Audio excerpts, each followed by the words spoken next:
Hormuz প্রণালীকে ঘিরে আবারও উত্তেজনা চরমে। যুক্তরাষ্ট্র জানিয়েছে ইরানের একটি সামরিক স্থাপনায় নতুন করে হামলা চালানো হয়েছে। এটিকে আন্তর্জাতিক সামুদ্রিক চলাচলের জন্য হুমকি হিসেবে দেখা হচ্ছিল বলে জানিয়েছে মার্কিন বাহিনী। তবে ইরানি গণমাধ্যমের দাবি, বন্দর আব্বাসের কাছে চালানো ওই হামলায় কোনো ক্ষয়ক্ষতি বা হতাহতের ঘটনা ঘটেনি। এর মধ্যে যুদ্ধবিরতি আলোচনা ঘিরে তৈরি হয়েছে নতুন নাটকীয়তা। মার্কিন প্রেসিডেন্ট ডোনাল্ড ট্রাম্প স্পষ্ট জানিয়েছেন ইরানের ওপর থেকে কোনো নিষেধাজ্ঞা শিথিল করা হবে না, কিন্তু ইরানি রাষ্ট্রীয় গণমাধ্যম বলছে ভিন্ন কথা। রাষ্ট্রীয় গণমাধ্যমটির দাবি, সম্ভাব্য একটি চুক্তির আওতায় নৌ অবরোধ তুলে নিতে পারে যুক্তরাষ্ট্র। এর বিনিময়ে হরমুজ প্রণালী পুনরায় চালু করবে ইরান।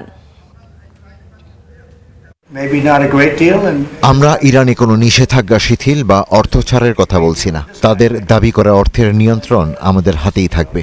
তারা সঠিক আচরণ করলে ভবিষ্যতে সেই অর্থ ব্যবহারের সুযোগ পেতে পারে, তবে এখন নয়। আর বিষয়টি অন্য কোনো কিছুর সঙ্গে সম্পর্কিত নয়। আমরা সেই অর্থের নিয়ন্ত্রণ নিজেদের কাছেই রাখব।